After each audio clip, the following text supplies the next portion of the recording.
that the young, if they want India to truly mature, Yes. And not bothering. They have to be involved. they have, They have to be involved. is They it, can't sit on the arena, on the edge Yeah, of on the the arena and stands. comment. No, no, They've but got are to get they- into the driving seat. No, but are they, Gulpanag, is there a sense of, that there's a feeling, particularly in cities like Bombay or Mumbai, that you you're located physically in Mumbai, but your mind is in Manhattan. And Ayodhya becomes an avoidable distraction in your worldview. My mind is very much in Delhi, Rajdeep, and I think lots of people think like me. There are lots of people who are sensitive. There are lots of people who want to see change, and there are lots of people who want to be that change. Now, how easy is the political system going to make it for these youth to be part of that change is what needs to be seen. No, but the question is that, I also wonder whether it is that the fact that the economy opened up, aspirations have opened up.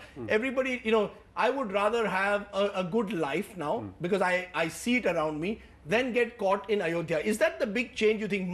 Money has in a sense conquered Mandir and Masjid. Of course. See, one is, of course, the way young India does not look at politicians in that respectful way and therefore religious leaders in that respectful way. And the other is to look at how young India has also become very, very self-centric and therefore... It's a Me Too generation. It's a generation Yeah, which there is it doesn't want issues like Ayodhya to interrupt its path up. That's right. So young India is actually more bothered about their own issues, their own success, their own aspirations, and not so much about what happens in Ayodhya. And the reason why we're talking about this is that in the Indian politics does not allow young people to participate, contribute in the main democratic framework. Okay, But I'm Rajdeep, going to ask right round the panel, ask you, if you had a choice, what would you do with this disputed site in Ayodhya? I'm going to go right round the panel to each and every one of you and ask you this question. First to you, Ranveer Shore. If you had a choice with this disputed site in Ayodhya, what would you like the government of India or the trust, the Nirmohi Akhada or the Sunni Waqf Board to do with that land? What would you ideally like them to do with that land?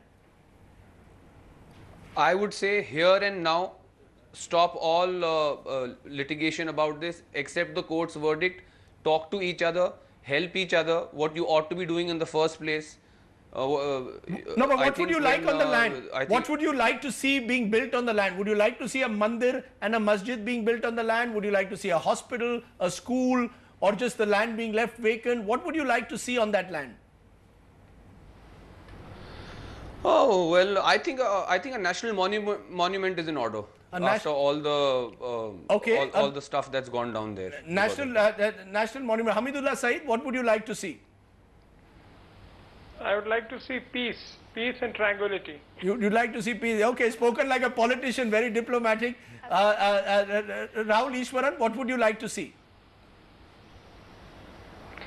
Rajdeep, very precise suggestion I would like to have. Yes. I would like Hindus to start the negotiation process and give up claims for any other places if they have. Let this be a good beginning and request the Muslim brethren to help build a Ram temple. It is like Mecca or Jerusalem, but don't make it a gloating offense on them, or don't belittle them, or don't be aggressive. Request them, start the negotiation process, let Hindus begin it. Okay, let Hindus begin it. Shazia Ilmi, what would you like to see on this site? Well, a temple and a mosque together, along with a school or university, where people come and study about secularism, study different sciences, and a higher seat of learning. The same thing, provided you don't give the construction work to Kalmadi. Provided you don't give the work to Kalmadi, but that might collapse. Gul Panag, what would you like to see?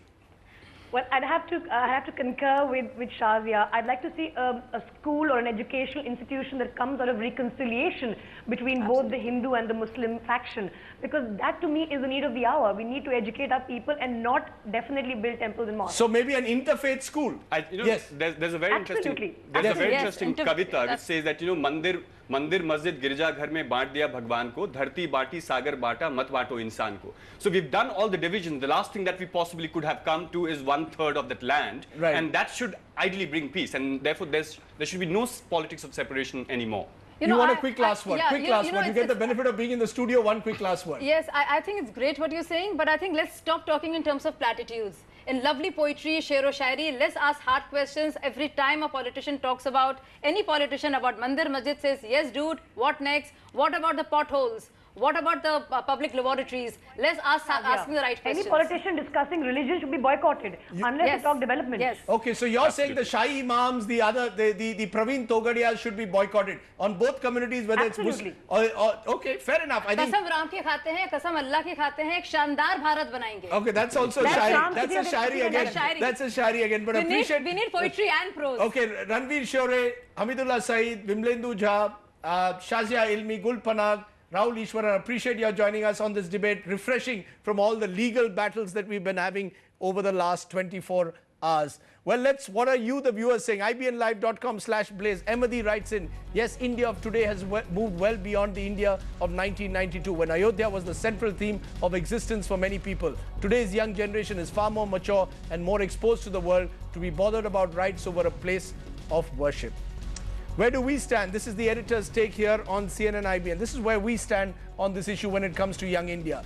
India has indeed, not just young India, shown remarkable fortitude in keeping the peace after the Ayodhya verdict. We are an aspirational society. Religion does matter, but our ambitions now go well beyond religious identities. Young India wants to look ahead. The past is seen as a burden. Pity our netas who don't always feel the same.